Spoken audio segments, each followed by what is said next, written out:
There are words that are not only spoken but also smelled, tasted, and cooked. But behind those words, there's a story of journeys, gardens, translations, and cultural coexistence. For centuries, Arabic left a deep mark on the Iberian Peninsula, and that mark wasn't just left on castles, streets, or city names. It also made its way into the kitchen, and there, among pots and ovens, many Arabic words became a permanent part of Spanish.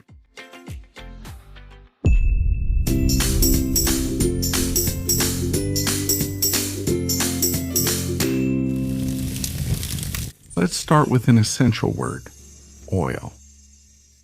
The Spanish word aceite comes from the Hispano-Arabic word azahit, which is related to the classical Arabic az-zahit.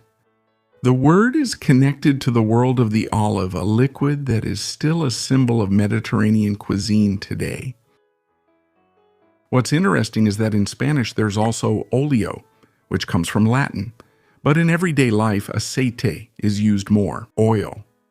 To name one of the most important ingredients on our table, Spanish chose a word inherited from contact with Arabic.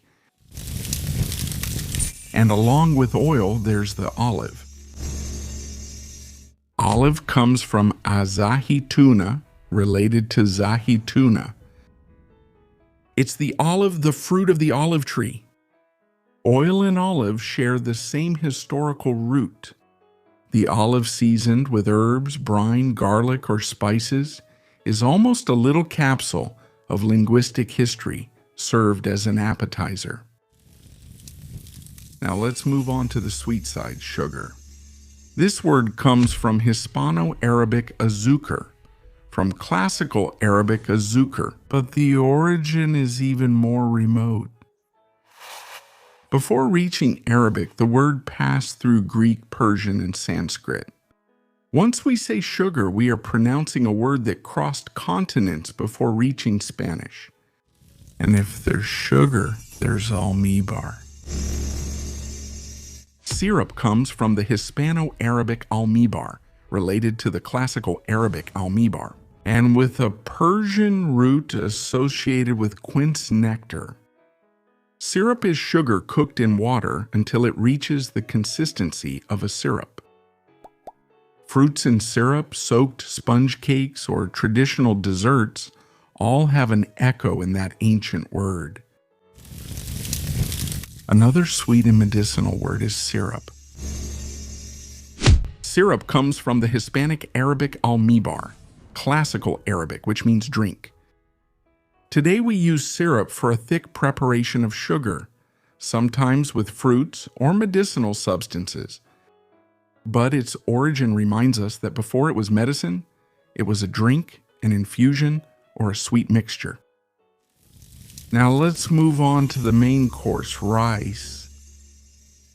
Rice comes from the Hispanic Arabic arroz, related to the classical Arabic arroz, but its path goes back even further, to Greek, and before that, to Tamil. That is to say, rice came into Spanish through Arabic, but it carried an Asian memory. When we talk about rice dishes, paellas, rice pudding, or soupy rice, we're also talking about that cultural transmission. And if there's rice, saffron often appears as well. Saffron comes from the Hispanic Arabic azafaran and the classical Arabic zafaran. It's one of the most valuable spices in the world, used to give color, aroma, and depth. Its golden color dyes rice broths and stews. The word, like the spice, arrives with intensity. Before continuing, don't forget to subscribe to this channel and turn on the notification bell to remind you when there's a new video. Another aromatic word is basil, which comes from the Hispanic Arabic al-jabaka and the classical Arabic habaka. It is a plant with a strong scent associated with gardens, sauces, infusions, and fresh dishes. Here we notice something very common in Spanish Arabisms, the beginning al. Many Spanish words kept that Arabic article attached to the original noun, as if they had been created that way. We also see it in alcachofa. Alcachofa comes from the Hispano-Arabic al-harshuf, related to hirshuf. It's an edible plant with a spiny appearance, a tender heart, and a unique flavor. The word seems to have a texture similar to the food, rough on the outside, intense on the inside.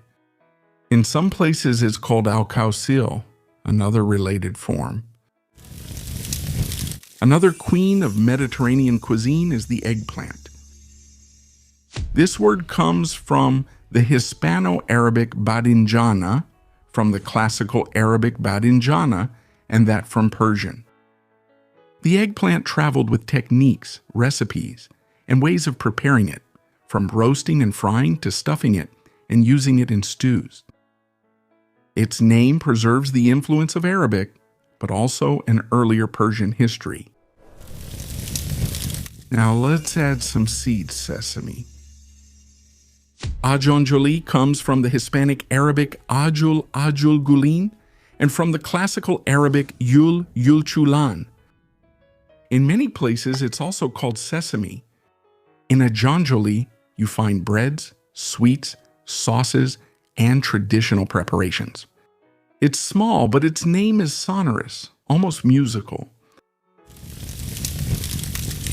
Another word from the garden is carrot. Carrot comes from the Hispano-Arabic zafunaria, a form linked to a Greek expression that means wild carrot, also present in Hispano-Arabic. The carrot, with its intense color and natural sweetness, connects cooking to the land. Soups, stews, salads, broths, and desserts often depend on that root. In the world of fruits, apricot appears. It comes from the Hispanic Arabic alberkuk, from the classical Arabic gul burkuk, with Byzantine Greek origins.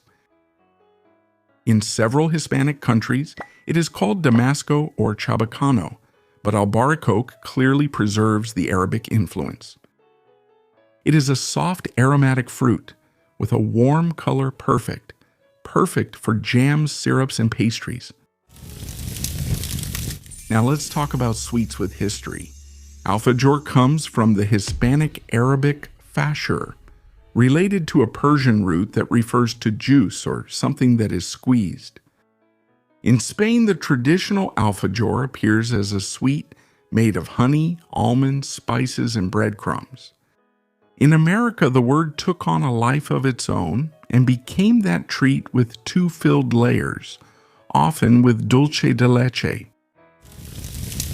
And in several countries, we know another delicious word, almohabana. Almohabana comes from the Hispanic Arabic almuyabana, which means made of cheese and is related to yubun. It's a perfect word because it says exactly what it promises: a bun whose dough is mixed with cheese. In different places, it can be a cake, a bun, or a baked preparation, but its core remains the same, with cheese as the main character. Finally, we come to the word albondiga, which comes from the Hispanic Arabic albunduka, from the classical Arabic bundukar. Curiously, that word is related to an idea of shape, something round, like a nut or a cloud. And that's exactly what an albondiga is, a small sphere of minced meat or fish, mixed with bread, egg, and spices, stewed or fried. So next time you put oil in a pan, sweeten with sugar, prepare rice with saffron, or serve some meatballs, remember this: in your kitchen, your language's history speaks too. And did you know where these words, which may be used in your local cuisine, come from? Leave us your opinion in the comment box. And that's all for today. If you like this video, don't forget to give it a like and subscribe to this channel. I also invite you to turn on the notification bell so you get reminded when there's a new video. See you soon.